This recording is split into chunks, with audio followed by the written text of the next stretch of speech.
یہ وقت کا سب سے بڑا تقاضا ہے کہ ہم لوگوں کے پاؤں پڑھ کے ان کو اللہ کا راستہ بتا دیں۔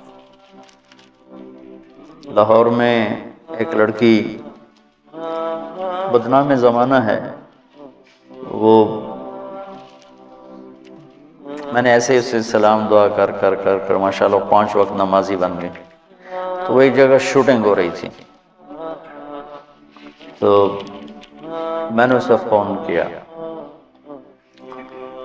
میں نے کہا میں لاہور میں ہوں، مل سکتی ہو آ کے؟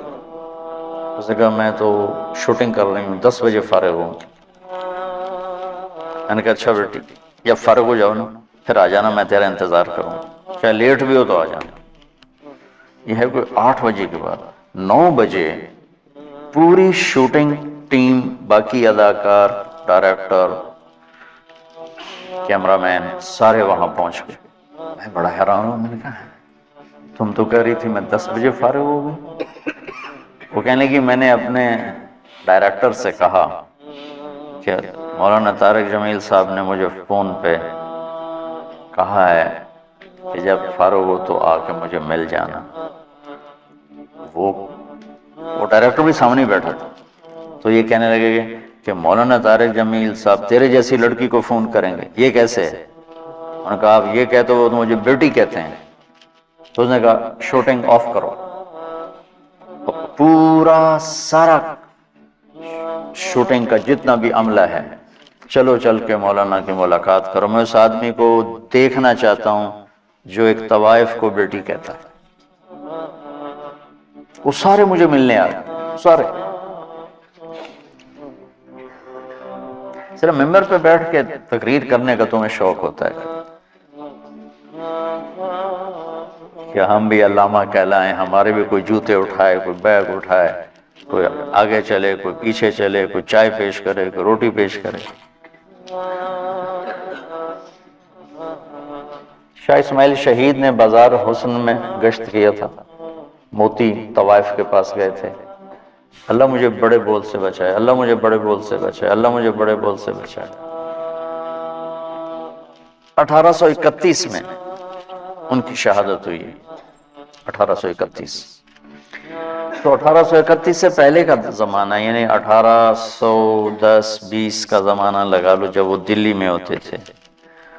اس کے بعد بازار حسن میں اللہ نے مجھے توفیق دی جانے، اور میں ان طوائفوں کے گھروں میں گیا، ان سے ملا، ان کے پاس بیٹھا، ان کی ہمدردی، دلداری کہ اللہ نے مجھے توفیق دی، ان پر خرچ کرنے کی توفیق دی، انہیں گناہ سے بچانے کے لیے۔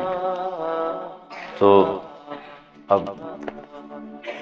8-9 سال ہونے کو ہیں، تو لمبے کے بازار حسن میں ہر ہفتے تعلیم ہوتی ہے، اور اس میں طوائفیں آ کے تعلیم میں بیٹھ، کسی کو کلمہ نہیں آتا تھا، کلمے یاد کروائے، وضو نہیں پتا تھا وضو کروائے، نماز کا نہیں پتا تھا نماز سکھائی، اور کتنی لڑکیوں کی شادیاں ہو گئیں، کتنیوں نے کہا ہمارا خرچہ لگا دو تو ہم یہ پیشہ چھوڑ دیں گے، میں نے ان کا خرچہ لگا دیا، وہ گھر بیٹھ کے کھا رہی ہیں اور برائی نہیں کر رہی ہیں۔ تو مجھے اس میں کوئی آر نہیں محسوس ہو کہ میں اسے بھی اپنی آخرت کا سامان سمجھتا ہوں، اور میں نے ان کی نائکوں سے کہا ہوا ہے کہ جو اپنی بیٹی کی شادی کرے گی میں سارا خرچہ دوں گا۔ اور جتنا مظلوم یہ طبقہ میں نے جا کے دیکھا ہے، بہت مظلوم طبقہ ہے، بہت مظلوم طبقہ۔ مرد کی ہوس پوری ہوتی ہے اور لڑکی کے ماتھے پہ طوائف کا داغ لگ جاتا ہے، اور وہ اسی طرح سیٹھ صاحب بھی ہوتا ہے، چودھری صاحب بھی ہوتا ہے، میاں صاحب بھی ہوتا ہے، سردار صاحب بھی ہوتا ہے، مہر صاحب بھی ہوتا ہے، وہ اسی طرح ہوتا ہے، اس کا کالر سفید رہتا ہے، لڑکی کے ماتھے پہ طوائف کا داغ لگ جاتا ہے، پھر 7 سمندر کا پانی بھی اسے دھو نہیں سکتا۔ اور یہ داغ لگانے والے سارے عیاش لوگ، جن کی عیاشی پر تو پردہ پڑ گیا، اور اس کے ماتھے پہ کالا داغ لگ گیا. ایک ماں بڑی طوائف ہے، اس کی بیٹیاں جوان ہیں، تو میں نے کہا تو ان کا کوئی رشتہ تلاش کر، میں سارا خرچہ تمہیں دوں گا، شادی کرائیں گے. اور کہنے لگی مولانا صاحب طوائف کے کوٹھے پہ کون رشتہ مانگنے آتا ہے. مجھے لگا جیسے کسی نے میرا دل چیر کے رکھ دیا. طوائف کے کوٹھے پہ رشتہ مانگنے کون آتا ہے؟ ہاں تو عزت سے کھیلنے آتے ہیں، رشتہ لینے کوئی نہیں آتا. تو مجھے اللہ کے فضل سے میں اسے اپنی آخرت کا سامان سمجھتا ہوں کہ کم از کم ایک پورا محلہ طوائفوں کا، اس میں نمازیں شروع ہو گئی ہیں. کئیوں کو میں نے عمرے کروائے، ان کو عمرے پہ بھیجا. آج ابھی یہاں آنے سے پہلے ان کا جو ایک مردوں میں ایک بڑا چودھری ہوتا ہے، ایک عورتوں میں ہوتی ہے، ان کا اپنا ایک پورا نظام ہے. میں نے اسے فون کر کے کہا تم تیاری کرو، میں تمہیں عمرے پہ بھیجتا ہوں. اس نے مجھے اتنی دعائیں دی، اتنی دعائیں دی. تو میں چاہتا ہوں تبلیغ تمہارے اندر اس طرح ہوتا ہے. میری تمنا ہے کہ اللہ آپ کے اندر تبلیغ زندہ کر دے. پھر چاہے ممبر پہ بیٹھو، کرسی پہ بیٹھو، درسگاہ میں بیٹھو، دکان پہ بیٹھو، گھوڑے پہ بیٹھو، گاڑی پہ بیٹھو، ہوا میں اڑو، تبلیغ تمہارے اندر ہو. اللہ کا نبی تشریف فرماتے کہ طوائف کا گزر ہوا، یعنی میں پیچھے سے دلیل دے رہا ہوں. تو مدینے وہ کہنے لگے یہ کیسا نبی ہے جو اکیلے ہی روٹی کھاتا ہے، کسی کو بلاتا ہی نہیں. وہ تو آپ کو تکلیف دینا چاہتی تھی، تنگ کرنا چاہتی تھی. آپ فرماتے طوائف ہے، اس کو دھکے دے کے باہر نکالو. آپ نے فرمایا آ جاؤ، آ جاؤ، بیٹھ جاؤ. ساتھ بٹھا لیا.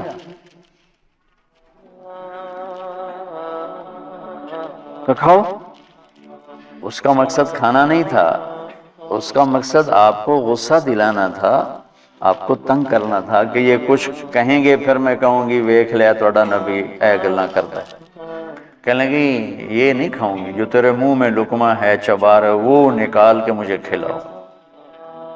تو آپ نے منہ سے اس کو اسی وقت نکالا.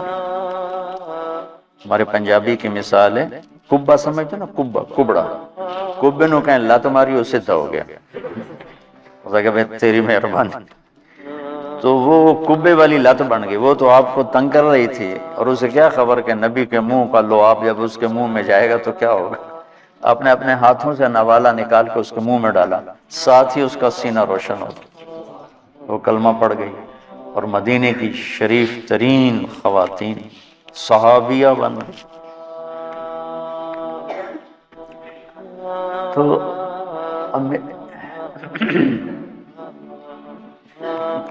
ہمارے ایک بزرگ تھے ڈاکٹر اسلم صاحب رحمۃ اللہ علیہ، رائمنڈ میں زندگی گزاری. جب میں رائمنڈ پڑھتا تھا اسی میں فوج میں تھے، تو نظام الدین گئے. تو مولانا الیاس صاحب رحمۃ اللہ علیہ سے کہنے لگے میرے پاس آدھا گھنٹہ ہے، اب مجھے تبلیغ سمجھا دیں. مولانا الیاس صاحب رحمۃ اللہ نے فرمایا کیا کرتے ہو؟ کہا جی میں ڈاکٹر. تو ایک سامنے بڈھا سا نا میں باتی بیٹھا تھا، کہا اس کو آدھے گھنٹے میں ڈاکٹری سمجھاؤں. وہ کہنے لگے میں آدھے گھنٹے میں اس کو ڈاکٹری سمجھاؤں گا؟ ان پڑھ کو میری عمر گزر گئی، میں اس کو ڈاکٹری سمجھاؤں آدھے گھنٹے میں؟ تو کہنے لگے تو مجھے تم نے کوئی گھسیارا سمجھا کہ میں تمہیں آدھے گھنٹے میں تبلیغ سمجھاؤں؟ میرے پاس ٹائم لے کر آؤ، میں تمہیں سمجھاؤں گا. پھر وہ ایسا لگے کہ پھر ساری زندگی ان کی رائمنڈ میں گزر، ساری زندگی. بس مرض الموت میں بیمار ہو کے گھر گئے، وہیں انتقال ہو گیا.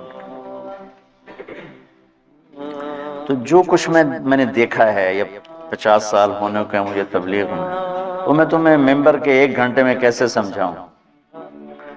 اس لیے تو میں مشورہ دیتا ہوں کہ جو کہوں وہ کر لیا کرو تو فائدہ ہو. ابھی صاحب رائے مت بنو، نقصان اٹھاؤ. کیونکہ تمہارے پاس وہ